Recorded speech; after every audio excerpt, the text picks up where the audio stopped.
Kata limbah mungkin sudah sering kita dengar dan juga ada dalam kehidupan sehari-hari kita.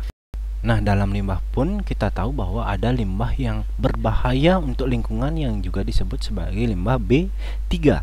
Namun tahukah kalian bahwa limbah B3 ini ternyata dapat diolah sehingga dapat dimanfaatkan kembali? Bagaimana caranya? Nah, Bapak sudah carikan sebuah video bagaimana limbah B3 ini diolah. Yuk kita simak bersama-sama. Kegiatan industri memiliki dampak lingkungan baik positif maupun negatif yang tidak dapat dihindari.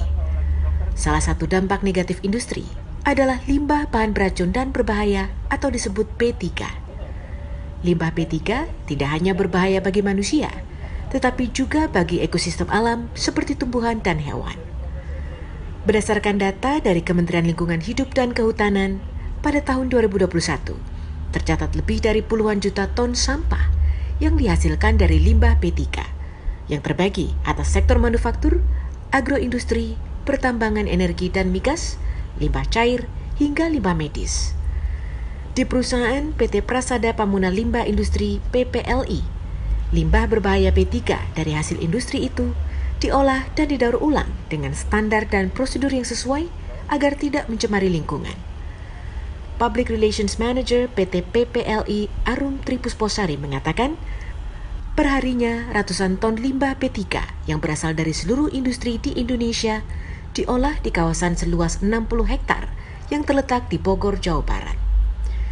Arum juga mengatakan, pihaknya memiliki izin dan bertanggung jawab terhadap pengelolaan dan pembuangan limbah hingga 30 tahun ke depan, setelah landfill atau tempat penimbunan limbah B3 tersebut penuh.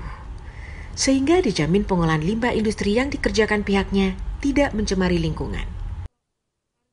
Kita memaintain bahwa limbah itu tidak akan mencemari lingkungan lagi. Jadi setelah PPLI nanti di sini sudah selesai, kan kita akan pindah lagi mungkin ke tempat lain gitu kan ya. Karena kalau landfillnya ini sudah penuh, berarti kita harus mencari lokasi lain.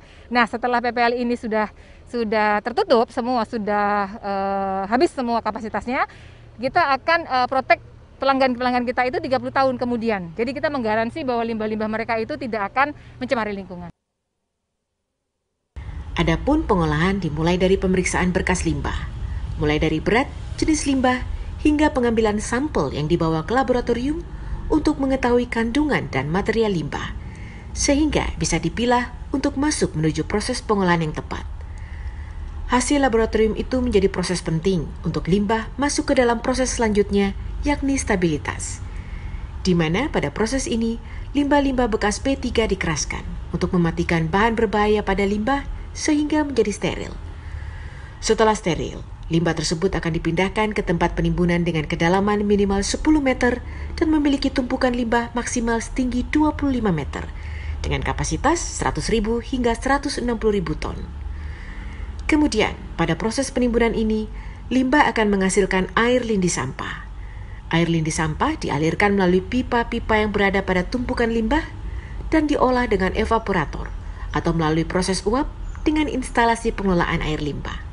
Setelah diolah, air limbah diperiksa kembali dan disesuaikan dengan standar baku tertentu untuk menjamin keamanannya, sehingga bisa dikembalikan menjadi air tanpa kandungan berbahaya yang ramah lingkungan dan siap dikembalikan ke alam. Dari Bogor, Jawa Barat, Erlangga Bergas Prakoso, Egan Suryartaji, Kantor Berita Antara, mewartakan.